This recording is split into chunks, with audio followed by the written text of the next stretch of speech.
সাম্প্রতিক সময়ে আমরা দেখতে পাচ্ছি কিছু লেবাসদারি ইসলামী বক্তা যারা নিজেদেরকে মুফতি মুহাদ্দিস বলে পরিচয় দেয়। তারা নিজের কিংবা দলীয় লোকের অপরাধ ঢাকার জন্য ইসলামকে ঢাল বানিয়ে কোরআন হাদিসের অপব্যাখ্যা শুরু করে দিয়েছে।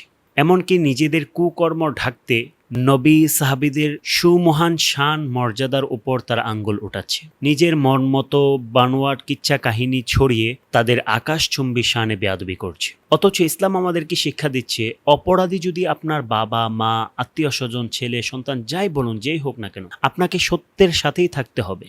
যেমনটি আল্লাহ রাব্বুল আলামিন পবিত্র কালামুল্লাহ শরীফের মধ্যে ইরশাদ ফরমান, ইয়া আইয়ুহাল্লাযীনা আমানু কুনু কাওয়ামিনা বিল কিসতি শুহাদা লিল্লাহি ওয়ালাউ আলা আনফুসিকুম আবিল ওয়ালিদাইনি ওয়াল আকরাবিন। হে মুমিনগণ, তোমরা ন্যায়ের ওপর দৃঢ়ভাবে প্রতিষ্ঠিত থাকো এবং আল্লাহ রাব্বুল আলামিনের পক্ষে সঠিক সাক্ষ্য দাও, যদিও তা তোমাদের নিজেদের অথবা পিতামাতার কিংবা আত্মীয় স্বজনদের বিরুদ্ধে যায়। কিন্তু আজকের চিত্র পুরো উল্টো। নিজেদের লোকেরা যখন অপরাধ করে, সে অপরাধকে ঢাকতে মরিয়া হয়ে যায়। মনে রাখবেন, অন্যায় করা এটা একটি অপরাধ, আর সেই অন্যায়কে প্রশ্রয় দেওয়া এটা আরেকটি অপরাধ। যারা অপরাধকে ঢাকতে ইসলামকে বিকৃত করে কোরআন হাদিসের অপব্যাখ্যা করে, তাদের ব্যাপারে রাসূলুল্লাহ সাল্লাল্লাহু তাআলা আলাইহি ওয়াসাল্লাম ইরশাদ ফরমান, মান হাদ্দাসা আন্নী হাদিসান কাযিবান মুতাআম্মিদান ফালইয়াতাবাওয়াউ মাকআদাহু মিনান নার। যারা ইচ্ছাকৃতভাবে আমার নামে হাদিসের অপব্যাখ্যা করবে, আমার নামে মিথ্যা ছড়াবে, তারা যেন তাদের ঠিকানা জাহান্নাম বানিয়ে নিল।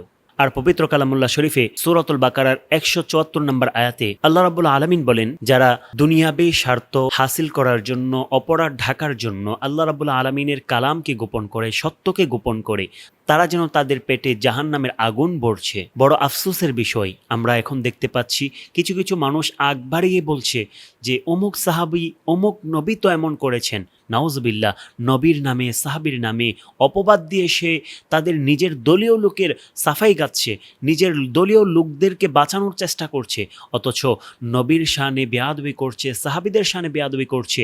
নামের শুরুতে মুহাদ্দিস মুফতি লাগিয়ে দিয়েছে।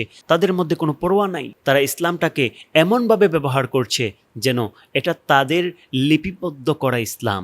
অথচ রাসূলের হাদিসের দিকে যদি আমরা তাকাই, যারা নিজের স্বার্থ হাসিলের জন্য রাসূলের নামে অপবাদ দিবে, তারা নিজের ঠিকানা যেন জাহান্নাম বানিয়ে নিল।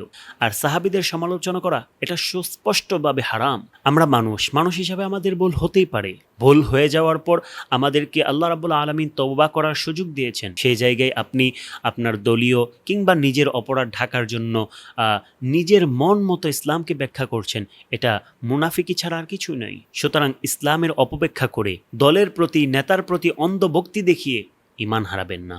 তিরমিজি শরীফে রাসূলুল্লাহ সাল্লাল্লাহু তাআলা আলাইহি ওয়াসাল্লাম ইরশাদ ফরমান, মিথ্যাচার মানুষের ঈমানকে ধ্বংস করে। সুতরাং দলের প্রতি অন্ধভক্তি দেখিয়ে নিজের ঈমান হারাবেন না, নিজের দিন দুনিয়া আখিরাত নষ্ট করবেন না। আল্লাহ রাব্বুল আলামিন আমাদেরকে সঠিক বুঝ দান করুক। আমিন।